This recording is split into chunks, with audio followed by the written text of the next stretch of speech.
Hello friends, स्वागत है आपनु मारा रसोडाना काठियावाड़ी में। हूँ भावनाबेन राठोड आज तमारा माटे अथाणानो रसथाळ लईने आवी छुं। विविध प्रकारना अथाणा कोने ना भावे, तो अलग अलग प्रकारना अथाणा आपणे आ आखुं वीक बनाववाना छीए। तो आज आपणे बनावशुं केरडानुं अथाणुं। केरडानुं अथाणुं तो पारंपरिक रीते लगभग घर में बनतुं ज होय छे, पण आज आपणे अलग अलग 3 प्रकारना 3 स्वादना अथाणानुं रेसिपी तमारी साथे शेर करीश। घणी वखत एवं बनतुं होय छे, केरड़ा उपर फूग चढ़ी जती होय छे के केरड़ा पोचा पड़ी जता होय छे। केरडानुं अथाणुं बनाववाथी स्टोर करवा सुधीनी बधी ज नानी नानी बाबत ध्यानमां राखवानी छे। अने जो तमे आ रीते केरडानुं अथाणुं बनावशो तो आखुं वरस तमारा केरड़ा एकदम सरस कठण अने स्वादिष्ट ज रहेशे। तो विडियो पूरेपूरो जोजो अने विडियो पसंद आवे तो विडियोने लाइक, शेर अने सब्सक्राइब करी पासे रहेलुं बेल प्रेस करो, जेथी आवनारा नवा विडियो सौथी पहेला आपने मळे। तो चालो बनावीए 3 अलग अलग स्वादना केरडानुं अथाणुं। अने हाँ फ्रेंड्स, आपणा काठियावाड़ी स्वाद में बनता कोईपण अथाणा जो तमारे घरे बैठा ऑर्डर करवो होय तो लिंक तमने डिस्क्रिप्शन बॉक्स में आपी दईश। वॉट्सएप नंबर पर जई अने तमे ऑर्डर करी शको छो। तो कोईपण जातना अथाणा तमारे घरे बैठा तमने पहोंची जशे। केरड़ा खूब ज हेल्थ माटे उपयोगी छे अने खूब ज लाभदायी छे। घणाने पेटमां चूक आवती होय छे, अपचो रहेतो होय छे, लोहीनी कमी होय छे, ए बधी बीमारीओ सामे रक्षण आपतुं केरडानुं अथाणुं हेल्थ माटे खूब ज सारुं छे। केरड़ा स्वादे कड़वा होय छे एटले केरडानी अथाणुं बनाववामां थोड़ी लांबी प्रोसेस छे। तो केरडानुं अथाणुं बनाववा माटे अहीं अमे 500 ग्राम केरड़ा लीधेला छे। तो केरड़ा आ रीते आवे छे। अत्यारे केरड़ा अमुक जग्याए ज मळे छे, पण ज्यां मळे त्यारे केरडानुं अथाणुं चोक्कस बनावी लेवुं जोईए। तो आपणे केरड़ा एक मोटा वासणमां लई लेशुं।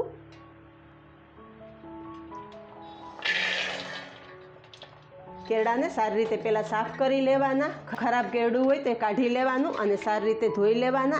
तमे जोई शको छो के आ रीतना कोई खराब हशे तो आपणे केरડા अलग करी लेशुं।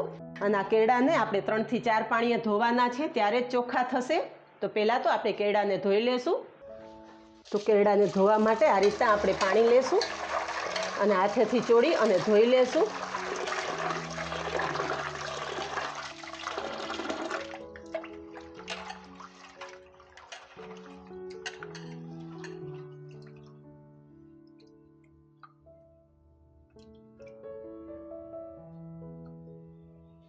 केरडाना झाड़मां आ रीतना झीणा झीणा कांटा होय छे, तमे जोई शको छो। तो केरडाने ज्यारे धोशो त्यारे आ रीतना कोई कांटा हशे तो ऊपर आवी जशे। ध्यानथी धोवाना। आ रीते चोळीने धोवाथी केरड़ा उपर रहेली धूळ दूर थई जशे अने केरड़ा एकदम चोख्खा थई जशे। तो आ पाणी काढी अने हजी 2 થી 3 पाणी आपणे धोई लेशुं।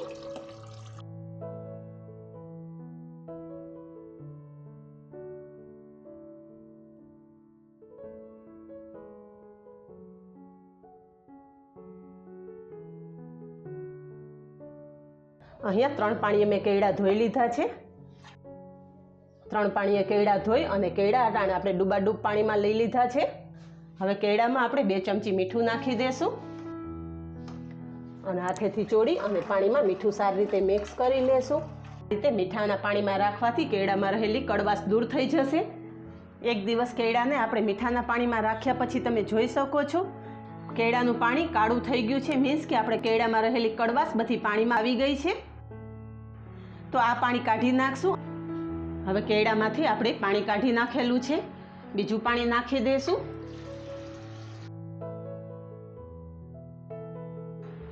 आ रीते 3 થી 4 दिवस आपणे पाणी बदलवानुं छे। जो आ रीते तमे पाणी बदली अने केरडानुं अथाणुं बनावशो तो आखा वरस सुधी केरड़ा तमारा बिलकुल खराब नहीं थाय। तो अत्यारे आपणे केरडानुं पाणी बदलावी लीधुं छे। ढांकण ढांकी अने राखी देशुं। केरडामां नाखेलुं पाणी आपणे 1 दिवस राखी अने बदलावेलुं अने बीजा दिवसे पण तमे जोई शको छो के केरडानुं पाणी एकदम काळुं थई गयुं छे। केरडामांथी आ पाणी काढी नाखशुं अने बीजुं ताजुं पाणी नाखी देशुं। तो तमे जोई शको छो केरडामां पाछुं आपणे डूबाडूब पाणी नाखी दीधुं छे। आ रीतना पाणी मिक्स करी अने हजी 1 दिवस रेवा देशुं। त्रीजे दिवसे केरड़ा चेक करी लईए। तो तमे जोई शको छो के त्रीजे दिवसे पण केरडामां रहेलुं पाणी काळुं थई गयुं छे। आ पाणी काढी लेशुं। त्रीजा दिवसे तमे जोई शको छो के मोटा भागना केरड़ा आपणा पीळा थई गया छे। हवे केरडाने आपणे बरણીमां भरी लेशुं। तो अहींया साफ बरणी लीधेली छे। बरणी में पहला पानी नाखशुं।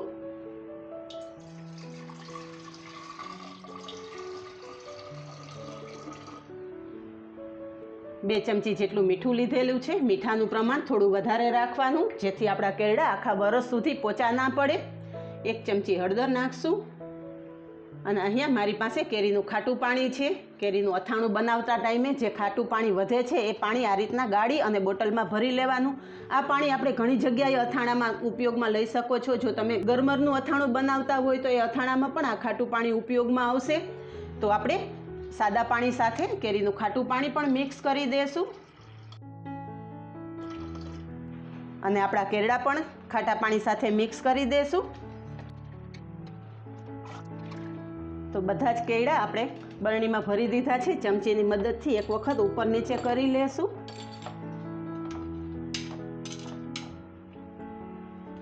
કેળા હંમેશા આ રીતના ડૂબડૂબા પાણીમાં જ રહેવા જોઈએ અને આ પ્રોસેસ ખાસ જરૂરી છે. 2 થી 3 દિવસ આપણે કેળાને સાદા પાણીમાં રાખવાના છે અને ચોથે દિવસે આપણે કેળાને આ રીતે ખાટા પાણીમાં નાખવાના છે. જો આ પ્રોસેસ કરી અને તમે કેળાનું અથાણું બનાવશો તો વરસ દરમિયાન તમારું કેળા એકદમ સરસ કડક રહેશે અને સ્વાદ પણ એકદમ સરસ રહેશે. તો ઢાંકણ ઢાંકી દેશું અને દિવસ દરમિયાન એકાદી વખત કેળાને આપણે ઉપર નીચે આ રીતે હલાવી લેવાના છે. આ કેળાને આપણે રાખી દઈશું. તો કેળાને ખાટા પાણીમાં નાખ્યાને 6 થી 7 દિવસ થઈ ગયા છે. ચેક કરી લઈએ. તો તમે જોઈ શકો છો કે કેળાનો એકદમ સરસ કલર આવી ગયો છે અને ખાવા માટે પરફેક્ટ તૈયાર થઈ ગયા છે. આ એક પ્રકારનું કેળાનું આથણું તૈયાર થયું છે. આજે આપણે 2 બીજા ફ્લેવરના આથાણા તૈયાર કરશું. તો આપણે થોડા કેળા બહાર કાઢી લેશું. તો આ કેળામાંથી આપણે રાયતા કેળા અને મેથિયા કેળા 2 રીતના કેળા તૈયાર કરશું. ટોટલ આપણે 3 પ્રકારનું અથાણું તૈયાર થશે. તો આપણે પાણીમાંથી કાઢેલા કેળાને એક પેપર નેપકિન ઉપર પોળા કરી દઈશું, જેથી એમાં રહેલું એક્સ્ટ્રા પાણી એકદમ સરસ શોષાઈ જશે. હવે કેળામાંથી એક્સ્ટ્રા પાણી શોષાય ત્યાં સુધીમાં આપણે મસાલા તૈયાર કરી લેશું. રાયતા કેળા કરવા માટે અહીંયા મેં રાઈના કુરિયા એકદમ ફાઇન પાવડરમાં પીસી લીધા છે. તમે જોઈ શકો છો કે એકદમ બારીક પાવડર કરી લીધો છે. તો રાયતા કેળાનો મસાલો કરવા માટે પીસેલા રાઈના કુરિયા આપણે એક બાઉલમાં લઈ લેશું. કુરિયા આ રીતે કરી વચ્ચે જગ્યા કરી લેશું.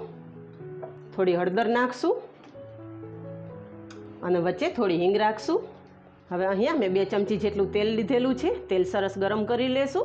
અહીંયા તેલ સરસ ગરમ થઈ ગયું છે તો કુરિયામાં મિક્સ કરી દઈશું અને તરત જ ઢાંકણ ઢાંકી દઈશું, એટલે એકદમ સરસ ફ્લેવર આપણા મસાલામાં આવી જાય.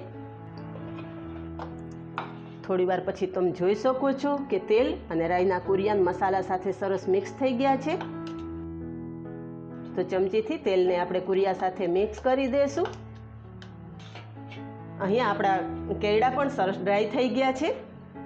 તો અડધા કેળા આપણે અત્યારે રાઈના કુરિયાનો જે મસાલો તૈયાર કરેલો છે એ મસાલા સાથે નાખી દઈશું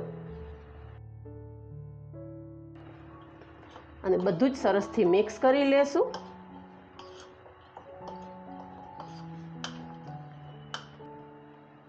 થોડું મીઠું નાખશું.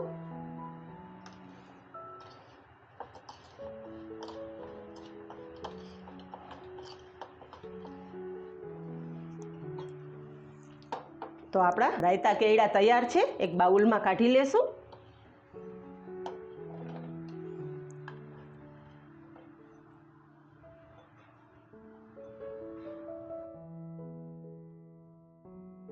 હવે બીજા પ્રકારના મેથિયા કેળા બનાવશું, જેના માટે અહીંયા મેથિયો મસાલો લીધેલો છે.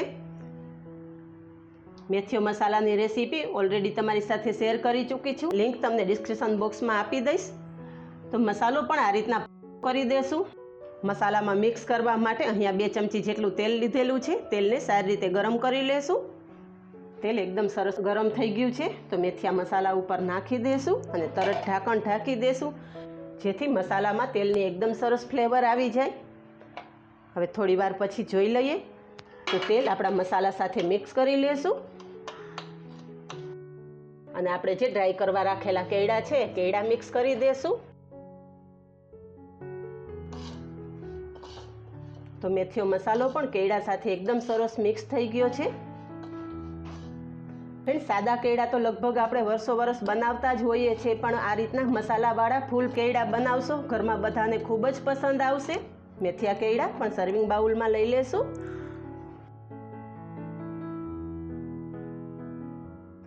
તો તૈયાર છે આપણા 3 પ્રકારના કેળા, રેગ્યુલર કેળા, રાયતા કેળા અને મેથિયા કેળા.